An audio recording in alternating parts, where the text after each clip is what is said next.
ملا رومی رحمۃ اللہ علیہ فرماتے ایک دن نا شیر نے، کہتے شیر نے ایک دن نا ریچھ کو ساتھ لے لیا اور ساتھ لے لیا لومڑی کو. اس نے کہا اور شکار کر دے چلے. چلو جی، شیر کی مہربانی ذات لے لیا ہے، حالانکہ اس کو کسی کی مدد کی ضرورت ہے. وہ تو بادشاہ ہے، بادشاہ سلامت نے ساتھ لے لیا. شکار کیا 3 چیزوں کا. ایک شکار کیا خرگوش، ایک ہرن، ایک گائے. اب وہ شکار کر کے واپس آئے تو جو ریچھ تھا نا ذرا اکڑ اکڑ کے چلنے لگا کہ بادشاہ کے ساتھ میں بھی تھا، یعنی شکار میں میرا بھی حصہ. اور شیر بھی سمجھ گیا بات کو کہ اس کا دماغ خراب ہو رہا ہے، ایسا کہ میں نے تو ویسے ہی ساتھ لیا. وہ ریچھ صاحب بھی نا تگڑے ہو گئے، انہوں نے کہا ہو میں ساتھ ہی تھا کہ اب بادشاہ نے تو ویسے ساتھ لیا تھا کہ چلو 2-4 آدمی مل کے. تو وہ پیر بارش شاہ صاحب رحمۃ اللہ تعالیٰ علیہ سے کسی نے کہا کہ آپ کے جو شیخ ہیں، آپ کے مرشد ہیں، آپ کو بلا بلا کے مشورے لیتے ہیں، کام لیتے ہیں، تو آپ تو بڑے خوش نصیب ہیں. تو انہوں نے کہا ہیر ہس بولے تے دی مہربانی، ورنہ وانجے تے لاڈ ہی لڈاونے نے. انہوں نے کہا ٹھیک ہے، اگر اس نے مہربانی کر دی ہے تو اس میں میرا نہیں، ان کی نظر شفقت ہے. ہیر ہس بولے تے او دی مہربانی، انہوں نے مہربانی فرمائی ہے تو بڑی کرم نوازی ہے، ورنہ من آنم کے من دانم، جو میں ہوں اس کا مجھے پتا تو ہے ہی نا، تو میں اس میں اپنے آپ کو اتنا بڑا نہیں سمجھ. اس نے نا شیر نے بھانپ لیا، اس نے کہا کہ اس کے ذہن کے اندر بات آ رہی ہے کہ شاید میں کو بلاؤ، تبھی تو مجھے اسپیشل بادشاہ نے کہا کہ چاہے میرے ساتھ شکار کر دے، میں ہے کوئی میرے اندر بات. اللہ اکبر. اس نے نا آ گئے، بیٹھ گئے.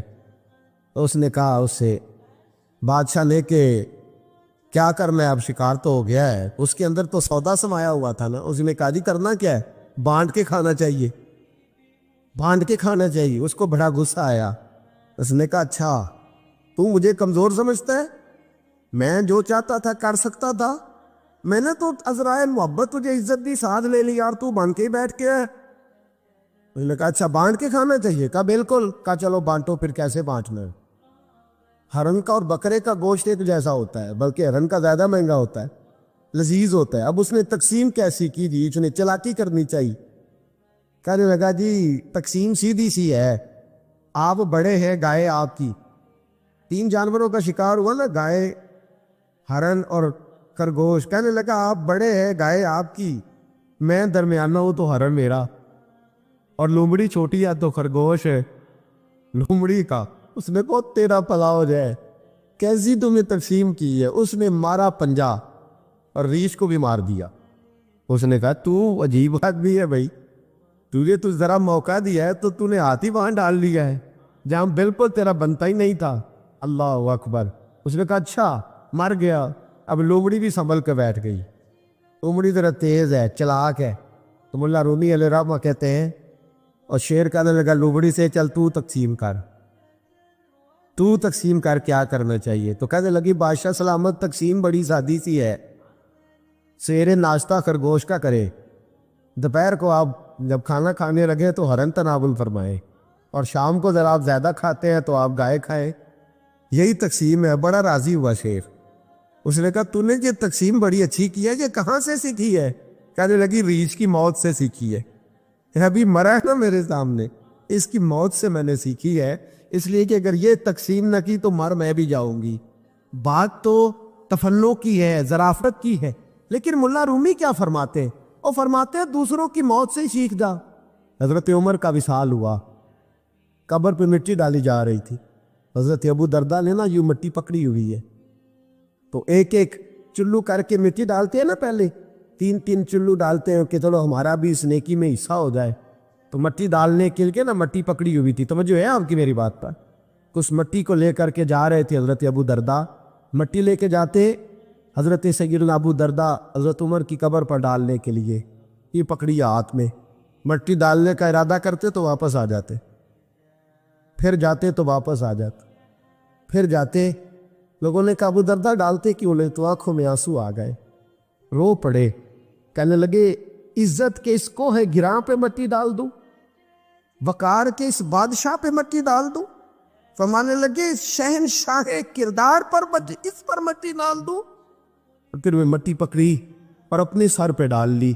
فرمانے لگے عمر تو مٹی کے قابل نہیں، مٹی کے قابل تو میں ہوں، میں تھا جس پر مٹی پڑنی چاہیے تھی۔ اور آپ فرمانے لگے لوگوں سن لو، اگر عمر جیسے تقوی کے بادشاہ بھی رب نے اس زمین سے اٹھا لیے تو ہم بھی بچیں گے نہیں، ہم نے بھی اللہ کی بارگاہ میں جانا ہے۔ اگر اتنے پاک باز لوگ، اگر نیکی ہی دنیا میں رہنے کا سبب ہوتی تو یہ پاک لوگ ہمیشہ دنیا میں رہتے، پر میں اگر یہ چلے گئے تو چلے، ہم نے بھی جانا ہے۔ جو حضور کی پناہ میں آ جاتا ہے نا وہ بچ جاتا ہے۔ اللہ کرے آپ کو سمجھ آئے میری بات کی۔ جو حضور کی پناہ میں آ جاتا ہے، وہ جو دنیا دار رہتا ہے، مالدار رہتا ہے، حضور کی پناہ میں نہیں آتا، وہ بے سکون رہتا ہے۔ فرماتے یہاں دنیا میں بھی حضور کی پناہ میں آ جاؤ، آج لے ان کی پناہ۔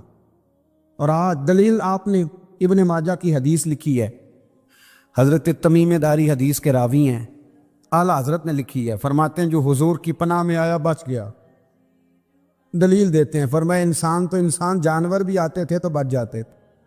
حضرت تمیم داری رضی اللہ تعالیٰ عنہ فرماتے ہیں کہ ہم کھڑے تھے، ایک اونٹ دوڑتا ہوا آیا، نبی کریم صلی اللہ علیہ وسلم کے پہلے اس نے قدموں پہ سجدے کیے، صحابہ کہنے لگے حضور ہمیں بھی اجازت دیں، فرمایا وہ تو بے زبان ہے، اسے تو پتہ کوئی نہیں، پیش نظر ہے وہ نو بہار، سجدے کو دل ہے بے قرار، روکیے سر کو روکیے، یہی تو امتحان ہے۔ فرمایا اسے کیا پتا، تم تو مکلف ہو شریعت کے، تمہیں اجازت نہیں ہے۔ اور اعلیٰ حضرت نے 2 ٹوک لکھا ہے، فرمایا سوائے خدا کے کسی کو تعظیمی سجدہ بھی حرام ہے، یہ نوٹ کر لیں میری بات۔ اور اعلیٰ حضرت نے فتاوی رضویہ میں لکھا ہے کسی قبر پہ جاؤ تو 4 ہاتھ دور کھڑے رہو، اللہ کرے آپ کو سمجھ آئے، کتنے ہاتھ؟ 4 ہاتھ دور کھڑے رہو، سورۃ فاتحہ پڑھو، درود شریف پڑھو، جس قبر پہ گئے ہو ان کی روح کو اصال ثواب کر، ان کے وسیلے سے دعا مانگو۔ اعلیٰ حضرت فرماتے ہیں قبر کو سجدہ بالاتفاق حرام ہے، طواف قبر کا کرنا بالاتفاق حرام ہے، بوسہ لینے میں اختلاف ہے کہ جائز ہے کہ ناجائز ہے، لیکن بوسے سے بھی چونکہ شک پڑتا ہے تو فرماتے ہیں احمد رضا کی رائے یہ ہے کہ بوسہ لینے سے بھی بچا جائے۔ وہ آ گیا تو اس سے اگلی باتیں کرتا ہے، بس خاموش رہ، باادب رہ اور پیچھے رہ۔ تو حضرت تمیم داری کہتے ہیں یہ حدیث اعلیٰ حضرت نے لکھی ہے لمن والعلا میں، فرماتے ہیں کہ اونٹ نے پہلے سجدہ کیا، قدم چومے، پھر اس نے حضور کے کان میں کوئی بات کہی، روزے دے دوالے نے غلامہ دیاں ٹولیاں، ایک پہ سن دے کروڑاں دیاں بولیاں، یعنی اونٹ نے بات کی تو حضور نے وہ بھی سن لی۔ اعلیٰ حضرت کہتے ہیں جو پناہ میں آتا ہے بچ جاتا ہے۔ کہتے ہیں رسول کریم نے نا اونٹ کی پشت پہ ہاتھ پھیرا اور اللہ کے محبوب فرمانے لگے فکر نہ کر، اب تو آ گیا ہے نا، تو جیسے تو کہے گا ویسے ہی ہو جائے گا، جیسے تو کہے گا ویسے ہی۔ ابن ماجہ میں موجود ہے، پر میں جو کہ فاضل بریلوی رحمۃ اللہ علیہ کی کتاب سے پیش کر رہا ہوں الامن والعلا سے، تو میں اسی انداز میں پیش کر رہا ہوں جس انداز میں وہاں ہے۔ حضرت تمیم داری کہتے ہیں کہ ہماری سمجھ میں بات کوئی نہ آئی، تھوڑی دیر گزری تو کچھ لوگوں نے ہاتھوں میں رسیاں پکڑی ہیں، خنجر پکڑے ہیں، دوڑے آئے، یا رسول اللہ یہ ہمارا اونٹ ہے۔ حضرت تمیم داری کہتے ہیں میں نے دیکھا کہ جب وہ آ گئے نا خنجر لے کے تو اونٹ حضور کے پیچھے چھپ گیا، آج لے ان کی پناہ، آج مدد مانگ ان سے، وہ حضور کے پیچھے چھپ گیا۔ تو کہتے ہیں کہ نبی کریم صلی اللہ تعالیٰ علیہ وسلم نے فرمایا کیا مسئلہ ہے بھائی؟ یا رسول اللہ ہمارا اونٹ ہے، ذبح کرنے لگے تھے دوڑ آیا ہے۔ تو حضور فرمانے لگے وہ تو تمہاری شکایت کر رہا ہے۔ وہ کہتا ہے یا رسول اللہ میں نے برسوں ان کی نوکری کی، برسوں میں نے بڑی نوکری کی۔ صحیح کہتا ہے یا رسول اللہ؟ ٹھیک کہتا ہے حضور، اب بوڑھا ہو گیا ہوں، تھوڑا زیادہ بوجھ نہیں اٹھا سکتا، تو مجھے ذبح کر کے کھانا چاہتے ہیں، میں مرنا نہیں چاہتا۔ نبی کریم فرمانے لگے اچھے لوگ یہ صلہ دیتے ہیں؟ انہوں نے عرض کی حضور آپ حکم کر دیں، ہم اس کو چھوڑ دیتے ہیں یا رسول اللہ، نہیں ذبح کریں گے، خدمت کریں گے۔ حضور فرمانے لگے نہیں، اب میرے پاس آیا ہے نا، اب میں نے واپس نہیں کرنا، آج ہو گیا ہے، آج لے ان کی پناہ، آج مدد مانگ ان سے، آج ہو گیا یا رسول اللہ پھر رکھ لیں۔ حضور نے فرمایا نہیں بھائی پیسے بتاؤ کتنے؟ یا رسول اللہ نہیں نہیں کچھ نہیں۔ نبی کریم علیہ السلام نے فرمایا نہیں، بتاؤ کتنے، بتاؤ کتنے؟ انہوں نے کہا حضور ایک دفعہ ریٹ لگایا تھا تو 100 دینار لگا تھا، حضور نے فرمایا بلال دے دو 100 دینار، 100 دینار دے دیا۔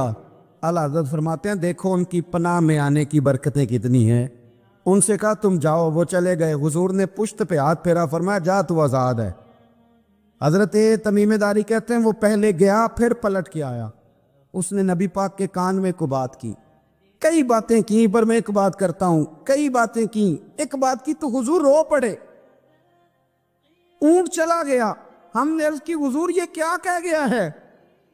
تو محبوب فرمانے لگے یہ کہہ گیا یا رسول اللہ جس طرح آپ نے مجھے چھری سے بچایا ہے، میں دعا کرتا ہوں اللہ آپ کی امت کو جہنم سے محفوظ فرمائے، اللہ جہنم سے بچائے آپ کی امت، جس طرح مجھے چھری سے آپ نے محفوظ کیا۔ اعلیٰ حضرت فرماتے ہیں کن چکروں میں پڑے ہوئے ہو، کن چکروں میں؟ پیسوں کی پناہ لیتے ہو، عہدوں کے پیچھے چھپتے ہو، دولت کے پیچھے چھپتے ہو، تعلقات کے پیچھے چھپتے ہو۔ فرمایا مصیبت آئے گی تو یہ سارے ہٹ جائیں گے، اگر پناہ لینی ہے تو مدینے والے محبوب کی پناہ لو، دروازے رسول پہ آؤ، نبی کریم کی بارگاہ میں جھکو، حضور سے پیار کرو۔ اعلیٰ حضرت فرماتے ہیں محبوب کا ادب کرو، رسول اللہ کی غلامی کرو۔ فرماتے ہیں پھر کے گلی گلی تباہ، ٹھوکریں سب کی کھائے کیوں، دل کو جو عقل دے خدا تو تیری گلی سے جائے کیوں۔ اور فرمانے لگے جان ہے عشق مصطفیٰ، روز فزوں کرے خدا، جس کو ہو درد کا مزہ وہ ناز دوا اٹھائے کیوں، جس کو ہو درد کا مزہ وہ ناز دوا اٹھائے کیوں۔ انہوں نے محبوب کریم کی محبت کا پیغام دیا، صحابہ کی محبت کا، بولیے صحابہ کی محبت کا پوری کتاب لکھی حضرت صدیق اکبر جناب عمر کے فضائل پر۔ اور مزے کی بات یہ ہے کہ اعلیٰ حضرت نے نا اردو شاعروں میں سے کسی کو توفیق نہیں ہوئی حضور کو شہنشاہ کہنے کی، اعلیٰ حضرت نے کہا میرے نبی شہنشاہ ہیں۔ دلیل کیا دی؟ فرمانے لگے پڑھو ترمذی، حضور نے فرمایا میرے 2 وزیر زمینوں میں ہیں، 2 آسمانوں میں ہیں۔ زمین کے 2 وزیروں کے نام ابو بکر اور عمر ہیں، آسمان کے 2 وزیر ہیں جبریل اور میکائیل۔ اعلیٰ حضرت کہنے لگی حضور وزیر تو کسی شہنشاہ کے ہی ہوتے ہیں، پھر کہہ لو نا شہنشاہ۔ تو پھر فرمانے لگے حاجیو آؤ شہنشاہ کا روضہ دیکھو، حاجیو آؤ شہنشاہ کا روضہ دیکھو، کعبہ تو دیکھ چکے اب کعبے کا بھی کعبہ دیکھو، کعبہ تو دیکھ چکے اب کعبے کا بھی، غور سے سن تو رضا کعبے سے بھی آتی ہے صدا، میری آنکھوں سے میرے پیارے کا روضہ دیکھو۔ اعلیٰ حضرت نے ساری زندگی اور صحابہ کرام کی بات کی، اہل بیت کی بات کی، اولیاء کی بات کی، صوفیاء کی بات کی، دفاع کیا سب کا، سب کے شانوں میں لکھا، امت کو بتلایا کہ اپنے بزرگوں سے جڑے رہو گے تو بچے رہو گے۔ اعلیٰ حضرت نے طنز کرنے سے، تنقید کرنے سے، بلا وجہ غلطیاں نکالنے سے اور ایک دوسرے پر لان تان کرنے سے ہمیں بچنے کو کہا۔ اعلیٰ حضرت فرماتے ہیں کوئی علم اگر آ جائے نا تو اس کا معنی یہ نہیں کہ سب کو جاہل سمجھ لینا چاہیے۔ سمجھ آ رہی ہے میری بات کی؟ ہم جس شعبے میں بھی ہوتے ہیں نا سامنے والے کو ان پڑھ ہی سمجھتے ہیں۔ مولویوں کے بارے میں بعض لوگوں کا خیال ہے کہ یہ پتہ نہیں کون سی مخلوق ہے، ان کو کیا پتہ دنیا داری کا۔ میں صحیح کہہ رہا ہوں۔ اسی طرح جو میرے شعبے سے تعلق رکھنے والے لوگ ہیں وہ کہتے ہیں شاید سارے تاجر 2 نمبر طریقے سے ہی مال کماتے، یہ ہو نہیں سکتا، ایسا ہو نہیں سکتا۔ ہمیں نا دوسروں کی اہمیت کی خبر رکھنی چاہیے، ہم ایک دوسرے سے پیار، ہم طنز کرتے ہیں، تنقید کرتے ہیں۔ فاضل بریلوی منع کرتے تھے، آپ فرماتے یہ طریقہ درست، ہم جب غلطیاں نکالنے پہ جاتے ہیں تو معاذ اللہ اتنا اوپر بن جاتے ہیں کہ معاذ اللہ ثم معاذ اللہ اللہ رسول تک پہنچ جاتے ہیں۔ اعلیٰ حضرت کے زمانے میں ایک شخص نے کہہ دیا نبی پاک کا خیال آئے تو نماز ٹوٹ جاتی۔ عقل ہے نا جی، جہاں مرضی لے جاؤ۔ وہ کہنے لگا جی میں نے خالص اللہ کے لیے پڑھنی ہے نا فلسفہ جی، نبی پاک کا خیال آئے تو نماز ہے۔ اعلیٰ حضرت فرمانے لگے تو بڑا ہی پاگل ہے، جب تو کہے گا السلام علیکہ ایھا النبی، خیال آئے گا کہ نہیں؟ فرمانے لگے تو بڑا ہی نادان ہے، جب تو کہے گا اللہم صلی علی محمد وعلی، خیال آیا کہ نہیں آیا؟ فرمانے لگے تو نبی پاک کی بات کرتا ہے، نماز میں تو ابا اماں کا بھی خیال آتا ہے، ربنا اغفر لی۔ إن أولى الناس بإبراهيم للذين اتبعوه وهذا النبي والذين آمنوا والله ولي المؤمنين ودت طائفة من أهل الكتاب لو يضلونكم وما يضلون إلا أنفسهم وما يشعرون يا أهل الكتاب لم تكفرون بآيات الله وأنتم تشهدون يا أهل الكتاب لم تلبسون الحق بالباطل وتكتمون الحق وأنتم تعلمون وقالت طائفة من أهل الكتاب آمنوا بالذي أنزل على الذين آمنوا وجه النهار واكفروا آخره لعلهم يرجعون ولا تؤمنوا إلا لمن تبع دينكم قل إن الهدى هدى الله أن يؤتى أحد مثل ما أوتيتم أو يحاجوكم عند ربكم قل إن الفضل بيد الله يؤتيه من يشاء والله واسع عليم يختص برحمته من يشاء والله ذو الفضل العظيم ومن أهل الكتاب من إن تأمنه بقنطار يؤده إليك ومنهم من إن تأمنه بدينار لا يؤده إليك إلا ما دمت عليه قائمة ذلك بأنهم قالوا ليس علينا في الأميين سبيل ويقولون على الله الكذب وهم يعلمون بلى من أوفى بعهده واتقى فإن الله يحب المتقين إن الذين يشترون بعهد الله وأيمانهم ثمنا قليلا أولئك لا خلاق لهم في الآخرة ولا يكلمهم الله ولا ينظر إليهم يوم القيامة ولا يزكيهم ولهم عذاب عليم وإن منهم لفريقا يلبون ألسنتهم بالكتاب لتحسبوه من الكتاب وما هو من الكتاب ويقولون هو من عند الله وما هو من عند الله ويقولون على الله الكذب وهم يعلمون والی والدیہ فرمانے لگے ربے کے خیال سے نہیں ٹوٹتی تو مدینے والے کے خیال سے کیسے ٹوٹ گئی؟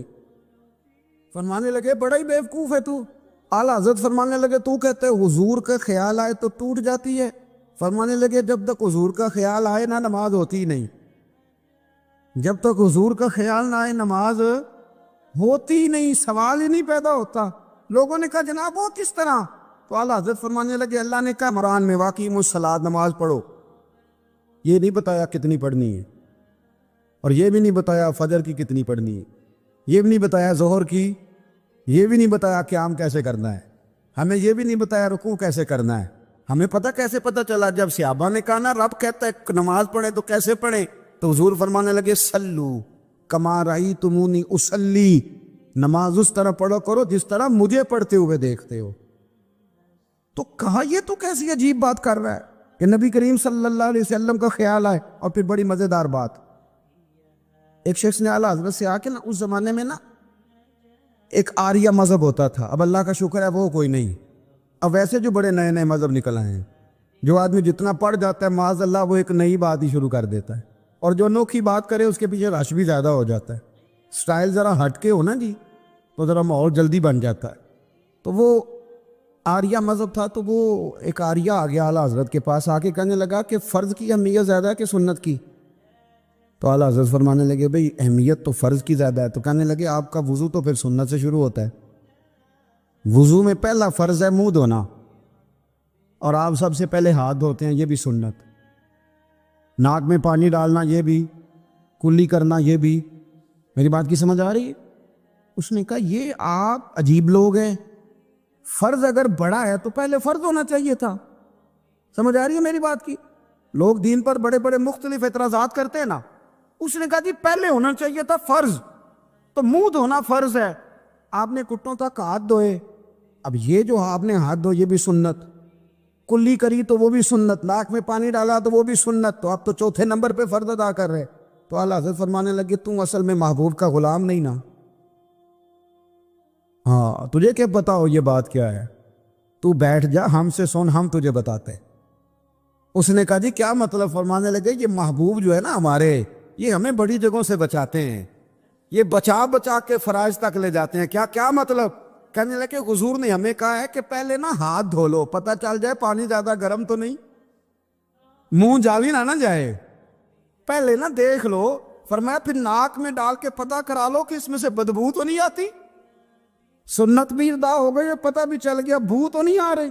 اور فرمایا پھر منہ میں ڈال کے چکھ لو کہ بد ذائقہ تو نہیں. اب یہ 3 سنتیں ادا کر کے تم فرض ادا کرو گے تو اللہ بھی راضی ہوگا، اللہ کے رسول بھی راضی ہوں. میرا پسندیدہ موضوع ہے اعلیٰ حضرت پہ بات کرنا. اب میں کون کون سی بات چھیڑوں اور کون کون سی چھوڑوں. آپ ذرا غور کریں، ان کو نا بات منمانی بھی آتی تھی. اعلیٰ حضرت کا فتویٰ ہے کہ جمعے کی دوسری اذان جو ہے نا وہ خطیب کے سامنے کھڑے ہو کے نہیں دینی چاہیے، باہر دروازے پہ دینی چاہیے. اعلیٰ حضرت رحمۃ اللہ علیہ نا جبل پور چلے گئے. سفر تھا، وہاں آپ کے 2 خلفاء تھے، باپ بیٹا. مولانا عبدالسلام بھی خلیفہ تھے، مفتی برہان اللہ کو ان کے بیٹے وہ بھی خلیفہ تھے. فاضل بریلوی جب وہاں پہنچے نا، عالم وہ نہیں ہوتا کہ جو بات لچھے دار تقریر کر کے تو گزر جائے. عالم وہ ہوتا ہے جس کو بات کرنی بھی آتی ہو اور ذہن میں اتارنی بھی آتی ہو. وہ شخص ہے جو پختہ علم رکھتا ہو، اسے پتا ہو کہ کس حکمت کے ساتھ لوگوں کو بات سمجھانی ہے. کلم الناس علی قدر عقولہم، اگرچہ مدرسین کی بھی بڑی بات ہے لیکن ٹھہر ٹھہر کر طریقے سے پیار سے ہمارے بزرگ سمجھاتے تھے. اعلیٰ حضرت سے وہاں کسی نے پوچھا جی جمعے کی دوسری اذان کہاں پڑھنی چاہیے؟ تو اعلیٰ حضرت فرمانے لگے باہر پڑھنی چاہیے.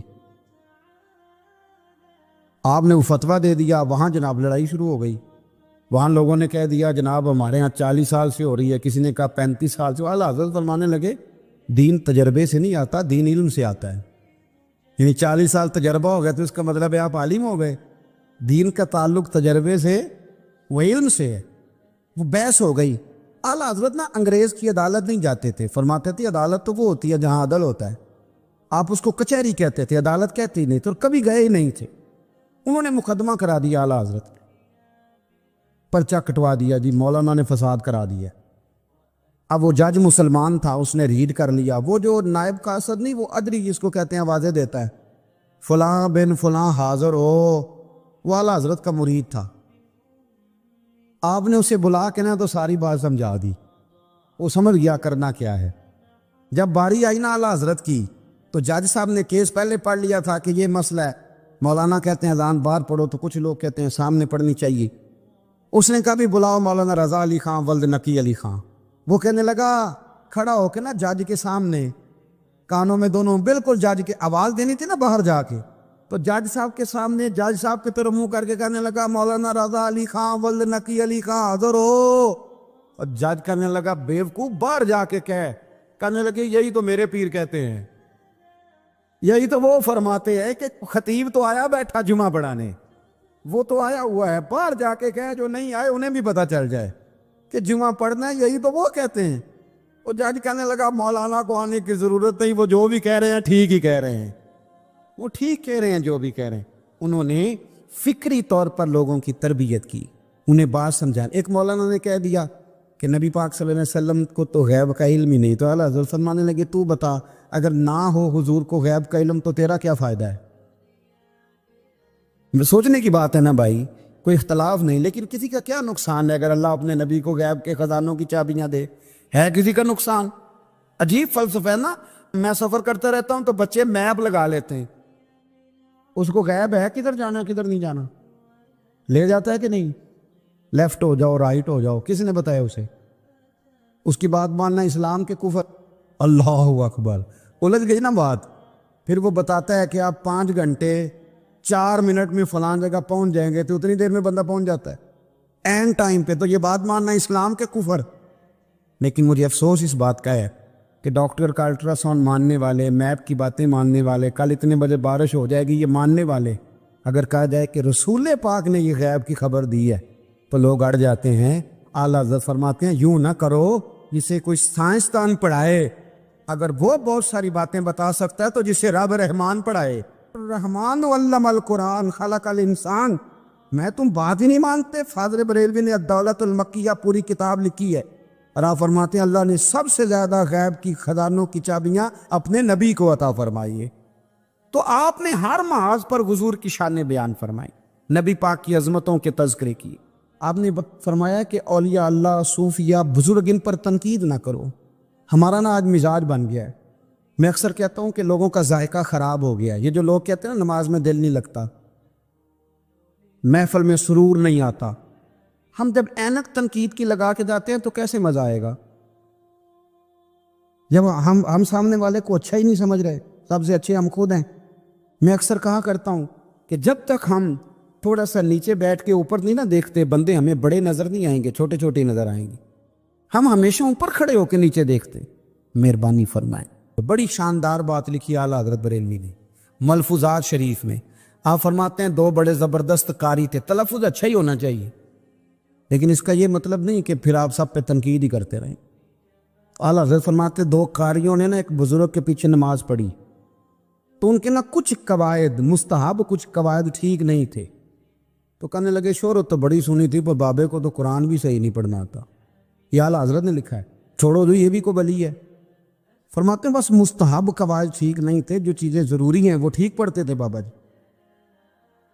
اب ان دونوں نے تنقید کی دل میں اور باہر نکل کے ایک دوسرے سے کہنے لگے یار کتنا سوچ کے آئے تھے پر یہ تو قرآن پاک بھی ٹھیک نہیں پڑھتے۔ اب موسم تھا تھوڑا سا ایسے ہی، معتدل موسم تھا، نہ زیادہ گرمی تھی نہ زیادہ سردی تھی، قریب ایک جھیل تھی۔ کپڑے اتارے، تہمتیں باندھی اور جھیل میں گھس گئے نہانے کے لیے۔ ایک شیر آیا تو کپڑے اٹھا کے لے گیا۔ اب بندہ پانی میں کتنی کو دیر رہ سکتا ہے؟ موسم بھی معتدل تھا، بڑی گرمی بھی بندہ زیادہ نہیں رہ سکتا، ٹھٹھرنے لگے، پریشان ہو گئے، کانپنے لگے، جائیں تو کدھر جائیں، بڑے پریشان۔ اب شیر بیٹھا ہے سامنے اور پہاڑی کے اوپر وہ بیٹھا کپڑے لے کے۔ اعلیٰ حضرت فاضل بریلوی رحمۃ اللہ تعالیٰ علیہ فرماتے ہیں کسی نے جا کے بزرگوں کو بتایا کہ وہ آپ کے مہمانوں کے کپڑے لے گیا شیر، تو ٹھٹھر گئے۔ وہ بزرگ آئے اور آ کے نا تو شیر کو آواز دی، اللہ ہر مشکل دی کنجی یارو ہاتھ مرداں دے آئی۔ شیر کو آواز دی، کہنے لگے ادھر آئے نا۔ وہ آیا تو تھپکی دی۔ فاضل بریلوی نے حقوق والدین پہ لکھا، حقوق اولاد پہ لکھا، استاد کے حقوق پہ لکھا، شاگرد کے حقوق پہ لکھا۔ اعلیٰ حضرت نے پڑوسیوں کے حقوق پہ لکھا۔ فاضل بریلوی رحمۃ اللہ نے پیر اور مرید کے حقوق پہ لکھا۔ اعلیٰ حضرت نے شرطیں بیان کی مرید کس کا ہونا ہے، شرائط۔ فرمایا سب سے پہلے 4 شرطیں دیکھو پھر بیعت کرنا۔ پہلی بات یہ کہ وہ بندہ اتنا عالم ہے کہ ضرورت کے مسئلے بتا سکے، جاہل کی بیعت جائز نہیں۔ اور دوسرے نمبر پہ فرمایا یہ بھی دیکھو کہ اعلانیہ گناہ تو نہیں کرتا، ظاہری طور پر شریعت کا پابند ہے۔ تیسرے نمبر پر یہ دیکھو اس کا سلسلہ متصل ہے، باقاعدہ کسی سے مرید ہوا ہے، سلسلہ اوپر تک صحیح چل رہا ہے۔ اور فرمایا چوتھا یہ ضرور یاد رکھنا کہ خلیفہ مجاز ہو، کسی شیخ کامل نے اسے اجازت بھی اپنی مرضی سے نہ بن کے بیٹھ گیا ہو کہ مجھے تویز مل گئے ہیں، یہ نہ ہو۔ فرمایا ان چیزوں کو دیکھو اور پھر پوری پابندیاں لگائیں۔ کسی نے پوچھا پیر اور مریدنی کا پردہ ہے؟ تو اعلیٰ حضرت فرمانے لگے نبی پاک کی جو بیویاں ہیں نا وہ مومنوں کی مائیں ہیں، ان کو قرآن نے مائیں کہا ہے، تو اگر اس ماں کا بیٹے سے پردہ ہے تو پھر مریدنی کا پیر سے پردہ کیوں نہیں؟ فرمایا واجب ہے مریدنی کے لیے پیر سے پردہ کرنا، واجب ہے۔ آپ کو ایک بزرگ تھے، انہوں نے اپنے ہاں جلسے پہ بلایا، جب آپ پہنچے تو وہ عورتوں کو ننگے منہ تعویذ دے رہے تھے۔ آپ نے دور سے دیکھا تو واپس آ گئے۔ وہ دوڑے پیچھے، کہنے لگے مولانا کچھ تو خیال کریں، لوگ کیا سوچیں گے، ایسے چلے گئے۔ تو آپ فرمانے لگے شاہ جی آپ نبی پاک کی شریعت کا خیال نہ کریں تو میں آپ کا خیال کروں؟ شریعت اسلامیہ کا خیال نہیں کر رہے، بے پردہ عورتوں میں بیٹھے ہو۔ وہ کہنے لگے میں توبہ کرتا ہوں، آج کے بعد نہیں کروں گا۔ فرمایا پھر ہاتھ بڑھائیے، پھر میں آپ کے ہاتھوں کے بوسے لیتا ہوں، اس لیے کہ اگر آپ مان گئے ہیں تو پھر ہمارا اختلاف نہیں۔ ساری زندگی دین کی پہرے داری کی۔ اعلیٰ حضرت رحمۃ اللہ علیہ نے آج سے 150 سال پہلے کہا تھا کہ مسلمان اپنے بینک قائم کریں، اپنا سرمایہ۔ ایک جو باتیں آج کر رہے ہیں نا آپ کے لوگ دانشور، وہ 125 سال پہلے کہا تھا کہ اپنے بینک بناؤ، آپس میں مسلمان تجارت کریں۔ فرمایا اپنا پیسہ ایک دوسرے پر خرچ کرو، غریبوں کو وظائف دو، وہ سارے طریقے اپناؤ جو صحابہ نے اور محبوب کریم نے ہمیں عطا فرمائے۔ مسلمانوں کی فلاح پر انہوں نے بڑا کام کیا۔ وہ زمانہ اقبال پہلے کہا کرتے تھے سارے جہاں سے اچھا ہندوستان ہمارا، پھر اللہ نے توفیق دی تو کہنے لگے نئی خاص ہے ترکیب میں قوم رسول ہاشمی۔ اعلیٰ حضرت اسی زمانے سے کہہ رہے تھے نہیں بھائی، جو مصطفیٰ کے غلام ہیں ان کا منصب اور معیار الگ ہے۔ بڑی محبت سے زندگی گزاری، اللہ سے بڑا ڈرتے تھے۔ سید ایوب علی رضوی صاحب آپ کے خلیفہ ہیں، وہ کہتے ہیں ایک چھوٹا سا بچہ صبح صبح آ گیا، کہنے لگا حضور آپ کی کل دعوت کرنی آ جائیں گے؟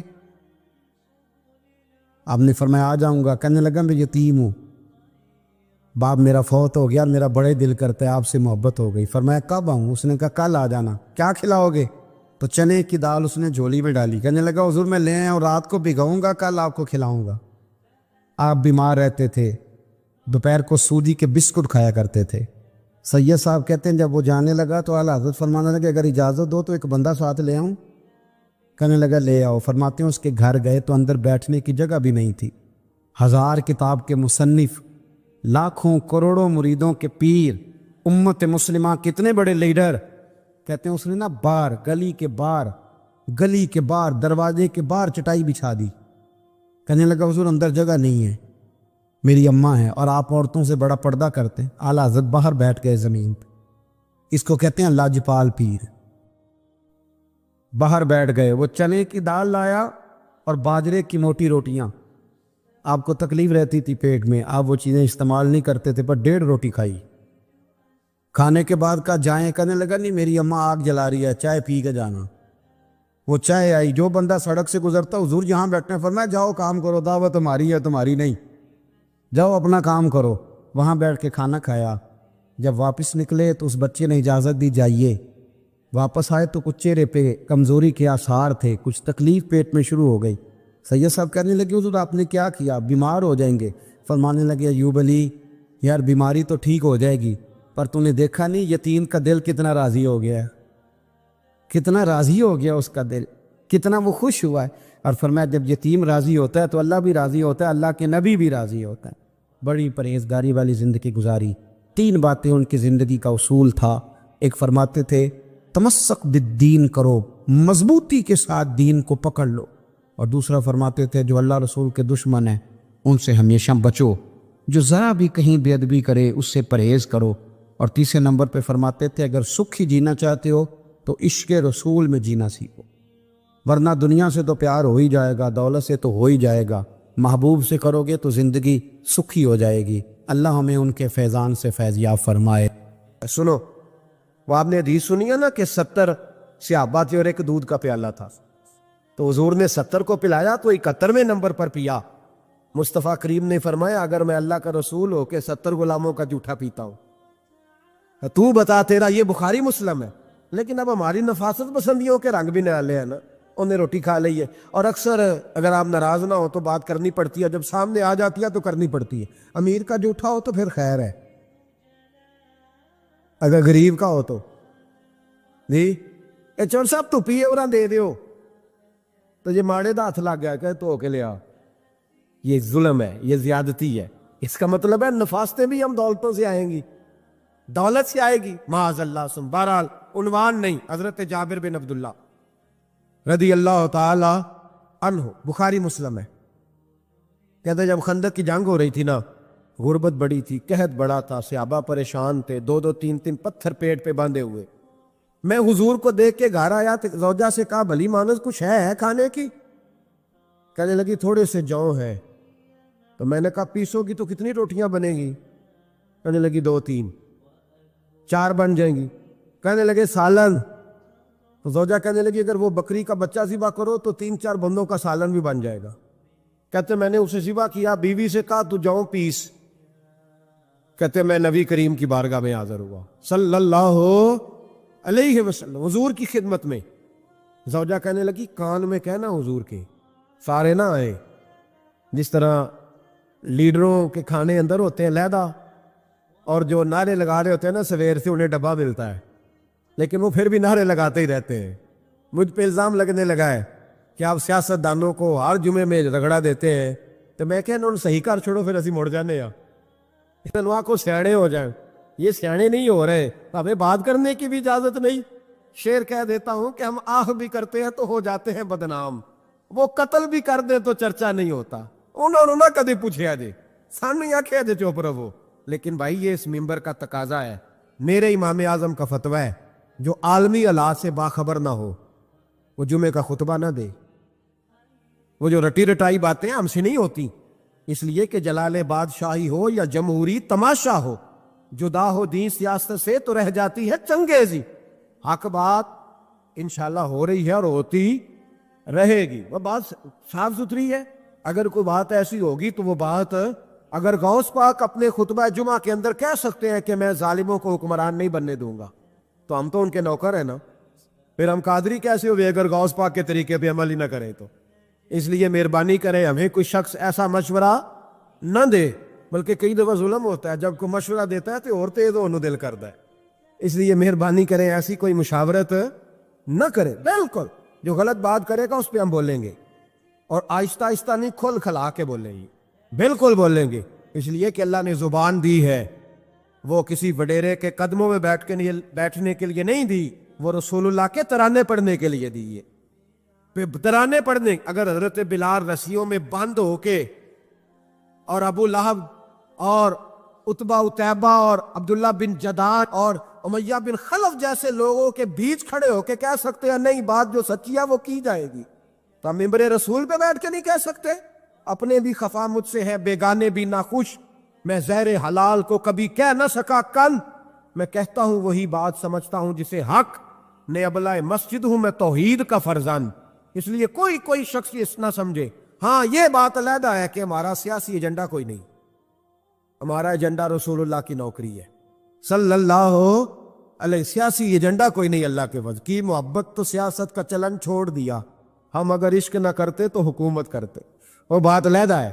بہرحال عام دام برسر مطلب حضرت جابر ابن عبداللہ رضی اللہ تعالیٰ عنہ کہتے ہیں زوجہ نے کہا کان میں کھانا، میں نے کان میں جا کے کہا حضور 2-4 بندوں کی روٹی ہے آ جائے کھانا کھا لے، وہ والا رنگ نہیں تھا نا کہ لیڈروں کا کھانا اور کارکنوں کا کھانا چلو اور گل کر لینے ہیں، پیران دی یخنی تے روٹیاں پہ ہو کے کہندے حضرت جی بیمار نے تے مرید لنگر کھانے دے چ شفا ہے، تے میں کہا تم ہی کھا مار تینوں بھی شفا ہو جائے گی، تو اپنے لیے تے چوری پکائی اندر، یہ رنگ وہاں نہیں تھا۔ میرے نبی پاک سید عالم صلی اللہ تعالی علیہ وسلم کے کان میں کہا حضور 4-5 بندوں کی روٹی ہے، حضور باہر نکلے خندق سے، اللهم صل على محمد وعلى آل محمد كما صليت على إبراهيم وعلى آل إبراهيم إنك حميد مجيد اللهم بارك على محمد وعلى آل محمد كما باركت على إبراهيم وعلى آل إبراهيم إنك حميد مجيد۔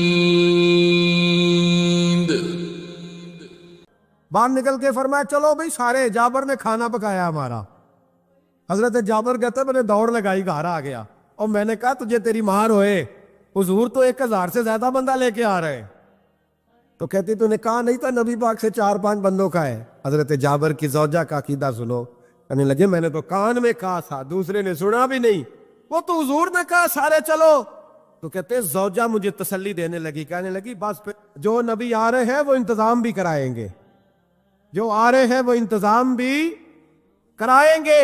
کیا کہا مولانا حسن رضا نے، قلم توڑ دیے، کہنے لگے آج جو عیب کسی پر نہیں کھلنے دیتے، آج جو عیب کسی پر نہیں کھلنے دیتے، ارے کب وہ چاہیں گے میری حشر میں رسوائی ہو، دل میں ہو یاد تیری کوچائے تنہائی ہو، پھر تو خلوت میں عجب انجمن آرائی ہو۔ کہتے حضور آئے 1000 سے زیادہ کا لشکر لے کے اور مجھے فرمانے لگے روٹیاں نہ پکانا، پہلے آٹا میرے پاس لاؤ، اور چولہے سے کھانا نہ اتارنا، مجھے لے جاؤ۔ کہتے میں نے سالن بھی پیش کیا، روٹیاں بھی، حضور نے تھوڑا سا لواب دہن آٹے میں ڈال دیا، لواب دہن تھوڑا سا لواب دہن ہنڈیا میں ڈال دیا، فرمایا اب نکالتے جاؤ اور کھاتے جاؤ، میرا جوتا ہو گیا اب نکالتے جاؤ۔ حضرت جابر ابن عبداللہ کہتے ہیں 1400 بندے نے کھایا، ہمیں نہیں پتا روٹیاں کدھر سے آئی، اتنی برکت ہوئی پتہ نہیں کدھر سے آئی، سالن پتہ نہیں کدھر سے آیا. کہتے ہیں سارے سیر ہو کے کھا لیا تو فرمایا چلو بھی جاؤ جا کے کام کرو. مجھے فرمانے لگے اب تو بھی کھا، آجا بچے بھی بلا. کہتے سب نے کھایا. حضور اٹھ کے جانے لگے تو فرمایا ذرا روٹیاں دیکھ پہلے زیادہ تھی کہ اب زیادہ ہے، ذرا دیکھنا سالن پہلے زیادہ تھا کہ اب زیادہ ہے. تو میں نے کہا نہیں حضور پہلے سے زیادہ ہے. میرے محبوب کے تبرک میں اتنی برکت ہے. تو حضور کے وجود سے جو چیز لگ جائے تو اسے قیمتی نہیں سمجھتا. کہاں بیٹھ کے دین پڑھا ہے؟ یا ہمیں سمجھا لے یا پھر ہم تجھے سمجھائیں. صحیح تینوں سمجھائیے تو صحیح کر کے سمجھائیے. ان لوگوں کو گمراہ کرتے ہو، اتنا غلط نظریہ، اس قدر غلط ہو. میں نا غار ثور پہ چڑھنے لگا تو مجھے وہاں ایک نیچے صاحب مل گئے. کہنے لگے تھی کہ لین چلے ہو؟ میں کہا تینوں اسی اتھوں بھی نہیں پوچھ کے آیا جدو کرو آئے ہیں، اتھوں بھی نہیں تینوں پوچھنا بے لیا، تو غلط فہمی دا شکار ہے. کہنے لگا وہ تو حضور تو کام سے گئے تھے، آپ کو کیا کام ہے؟ میں کہ اصل ٹائم نہیں تیرے نال گل کرن دا، اس واسطے کہ سانوں تے غار ثور پہ یاد آندی ہے. واپس آ گئے. عام آدمی تھا، خیر وہ کہیں سے آیا ہوا تھا، اردو بولتا تھا. تو میں ایک عمرہ کرنے کے لیے جارانہ سے واپس آیا تو طواف ہم کر رہے تھے. وہ بھی مجھے نظر آ گیا دوڑتا ہوا. میں انہوں باز مار لی. میں کیا حضرت حاضرہ تے پانیاں سے دوڑیا سان تے تو کا تو چھالا ماری پھردا ہے؟ او پیا ہی کولر تے جا پی آرام کر جا کے. کہندے نہیں انہاں دی ادا تے ادا کرنی ہے. تو میں کہ اگر تو حضرت حاجرہ دی ادا کرنی تے اسی حضرت ابو بکر صدیق دی ادا کرنی ہے. عجیب آدمی ہے بھائی تو، عجیب بات ہے. لوگوں کا فلسفہ اپنا اپنا، اور پھر پکڑے ہم کہ اس بندے کو جو جواب نہ دے سکے. ایسا نہ کرو، یہ زیادتی ہے. امت کو اکٹھا کرو. اتفاق یہ مجھ سے سوال کئی جمعے سے ہو رہا تھا. میں اصل میں نا ان موضوعات کو چھیڑتا نہیں، میری طبیعت اور ہے. لیکن کوئی بندہ یہ نہ سمجھے کہ ہمیں جواب نہیں آتا. یہ سوال اٹھا تھا، کوئی یہ نہ سمجھے کہ ہمیں جواب اللہ کے فضل سے، اللہ کے فضل سے. یہ قرآن مجید پڑھا ہے، یہ مسجد ہے، یہ جمعے کا دن ہے. ہم بات صرف وہ کرتے ہیں جس میں ضمیر اجازت دیتا ہے. اس لیے کہ سدا تو نہیں نہ رہنا، پتہ نہیں صبح اٹھ سو کے اٹھنا ہے کہ نہیں اٹھنا. تو کون کو گمراہ کر کے دین کے نام پہ جانا کدھر ہے؟ اس لیے بھائی خیال ہوتا ہے کہ تم لوگوں کو خراب نہ کرو. ہم تو چاہتے ہیں امت اکٹھی ہو جائے، لیکن یہ ظلم کرتے ہو جب چھیڑو گے کسی کو تو پھر تو اس کا حق بنتا ہے نا وہ بولے.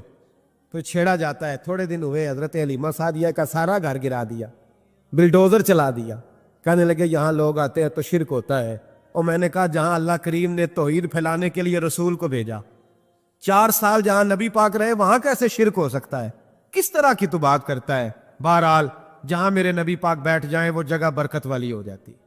اس جگہ کو چومنا مسلمان کا ایمان ہے، اس جگہ پہ سجدہ کرنا مسلمان کا ایمان ہے، اس جگہ بیٹھ کے تبرک حاصل کرنا یہ مسلمان کا.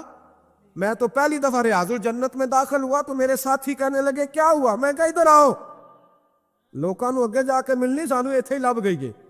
روضہ تم من ریاض الجنہ، بار حدیث لکھی ہے. حضور نے فرمایا جو یہاں آ گیا وہ جنت میں آ گیا. یہ ہے ارض جنت، یہ طیبہ کی زمین ہے. جنت بھی یہی، مال کے جنت بھی یہی ہے. ایک بات اور کرنی ہے، بڑی ضروری ہے، میری بھی اور آپ کی بھی ذمہ داری ہے، اس کو بھی ضرور کرنا چاہتا ہوں. سن لیں. محمود غزنوی نا گزر رہے تھے، یہ آپ نے نا میری طرف دیکھنا ہے، یہ بات سنتے ادھر دیکھو. خاص اہم مسئلہ ہے، اس پر بڑا ضروری ہے آپ کا متوجہ رہنا. محمود غزنوی کہتے ہیں میرے دل میں خیال آیا کرتا تھا ہمیشہ کہ میں واقعی سبکتگین بادشاہ کا بیٹا ہوں یا معاذ اللہ میرا باپ کوئی اور ہے.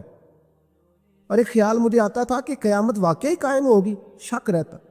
اور تیسرا میرے دل میں خیال آتا تھا کہ یہ مولوی بیچارے کمزور سے ہوتے ہیں، تو حدیث پاک میں آتا ہے کہ علماء نبیوں کے وارث ہیں. تو یہ واقعی حدیث سچی ہے یا مولویوں نے اپنی شان کے لیے بنا لی ہے؟ کہتے شک تھے 3. میں کہتا نہیں تھا کسی سے، پر دل میں رہتے تھے. تو ایک دن میں ہندوستان کی ایک گلی سے گزر رہا تھا تو دین کا ایک طالب علم نے کونے میں بیٹھ کے تھڑے پہ پھٹے پہ بیٹھ کے نا سبق یاد کر رہا تھا. اسے جب سبق بھول جاتا نا تو ایک ہندو کھتری کی دکان تھی، اس کے اندر چراغ جل رہا تھا اور ایک چھوٹا سا روشن دان تھا، اینٹ نکلی ہوئی تھی، وہاں سے نا ایک کرن باہر آ رہی تھی روشنی کی. تو وہ طالب علم جب سبق بھول جاتا تو کتاب روشنی کے آگے کرتا، عبارت دیکھتا، پھر کونے میں جا کے یاد کرتا. محمود کہتے ہیں مجھے بچے کا ذوق بڑا اچھا لگا. میں نے اسے بلایا، میں نے کہا بچے تم لالٹین کیوں نہیں خریدتے؟ تو کہنے لگا میں یتیم ہوں. اور رسول اللہ کا دین پڑھنا میرا شوق ہے. مدرسے میں پڑھتا ہوں پر غربت ہے, لالٹین نہیں. کہتے ہیں میں نے اسے تھپکی بھی دی اور لالٹین بھی دی. میں نے اسے کہا 2 سپاہیوں کی ڈیوٹی لگائی, جب تیل ختم ہو جائے تم نے تیل پہنچانا ہے. محمود کہتے ہیں زندگی میں بڑی نیکیاں کی تھی پر اتنا سکون آج ملا پہلے کبھی نہیں ملا تھا. کہتے ہیں شاہ کی نماز پڑھی تو دل میرا ٹھنڈا ٹھنڈا ٹھار, پھولوں کی سیک پہ میں سویا. کہتے ہیں آج تو میرے نصیب ہی جاگ گئے, نصیب ہی جاگ گئے. کہتے ہیں سارا شہر ایسے جیسے پھولوں کی طرح مہک رہا ہے. کہتے ہیں میں کیا دیکھتا ہوں کہ خواب میں میرے رسول تشریف لے آئے. خواب میری وچ ماہی آیا تے میں گل وچ پا لئیاں باواں تے ڈر دی ماری اکھ بھی نہ کھولاں کتے پھر وچھڑ نہ جاواں. اور کسی شخص نے کہا تھا چڑ ہویا مینوں ترلے لیندیاں کدی موڑ میرے ول واگاں. خواب میری وچ ایک وار جے آویں میں ساری عمر نہ جاگاں.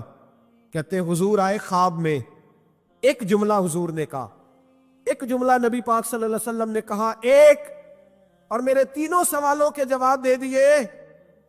ذرا دل کے کانوں سے سننا. کہتے ہیں محبوب فرمانے لگے او سبکتگین کے بیٹے, تو نے آج میرے ایک وارث کی خدمت کی ہے, میں قیامت کے دن تیری سفارش کروں گا. کہتے ہیں مجھے سمجھ آ گئی کہ میں سبکتگین کا بیٹا ہوں, مجھے سمجھ آ گئی کہ قیامت قائم ہوگی, مجھے سمجھ آ گئی کہ علماء نبیوں کے وارث ہیں. 101 آفت شہید ہو گیا, 101 پھول جیسے بچے. اور جب اتحادی فوج کا, افغان اور امریکی فوج کا جب بم گرا نا تو حافظوں کے ہاتھوں میں سندیں تھیں اور ان پر لکھا تھا کہ انہوں نے قرآن پورا پڑھ لیا ہے. ان کے ہاتھوں میں نا ان کے سروں سفید رنگ کی پگڑیاں تھیں. خبر یہ تھی کہ یہ آج رسول اللہ کے دین کے قرآن کے حافظ ہو گئے. نہ کسی نے کوئی ملی ترانہ پڑھا ہے, نہ بریکنگ نیوز رہی ہے. پشاور میں ایک سکول پہ حملہ ہوا تھا, وہ بھی پٹھانوں کے بچے تھے, یہ بھی پٹھانوں کے.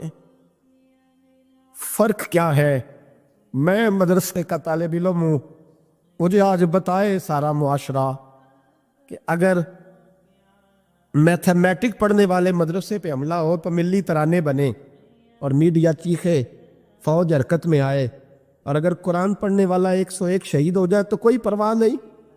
میں نے پرسوں کہا تھا کسی کا ایک شعر, میں نے وہ کہا تھا بھیج خدا عیسیٰ کو اب نازل کر دے مہندی کو, بھیج خدا عیسیٰ کو اب نازل کر دے مہندی کو. آ دیکھ دجال آزاد ہوئے اور پھولوں کے کیا حال ہوئے. کوئی نہیں بولا. 17 جنازے کشمیر کے ایک دن اٹھے, 17. امریکہ کا کتا بھی مر جائے تو اسلامی ملکوں کے وزیر اعظم پہنچ جاتے ہیں کہ وہ کہیں دہشت گردوں نے تو نہیں مار دیا. مجھے کو بتائے تو صحیح, کشمیری دہشت گرد ہے, افغانستان والے دہشت گرد ہیں, سب سے بڑا دہشت گرد وہ ہے اس نے قرآن پڑھنے والوں پہ حملہ کیا ہے. اور مجھے شکوہ ہے اپنے میڈیا سے بھی, مجھے شکوہ ہے ان سب اداروں سے جو اس کو ہم نے بڑا احتجاج کیا تھا, تڑپ کر بولے تھے ہم جب بچوں پہ حملہ ہوا.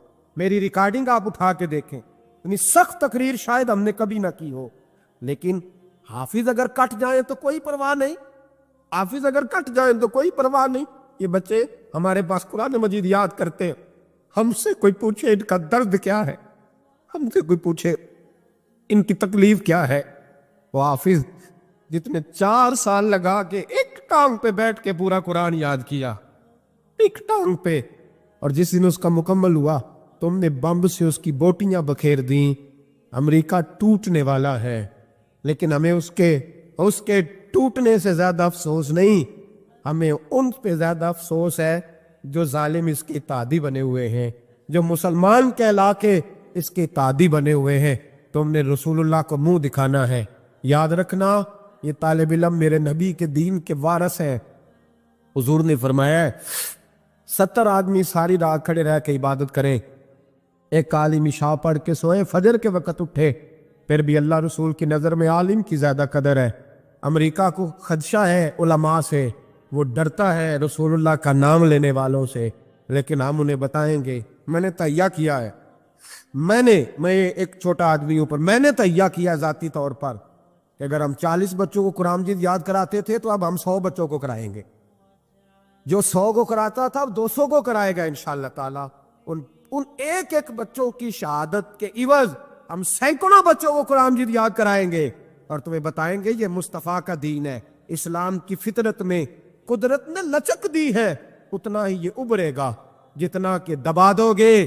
یہ مدارس پہلے بھی حکومتیں نہیں چلاتی، یہ رسول اللہ کے نوکر چلاتے ہیں، اور انشاءاللہ یہ چلتے رہیں گے، یہ مہکتے رہیں گے، یہ پھولتے رہیں گے، اور یہی چراغ جلے گا تو روشنی ہوگی.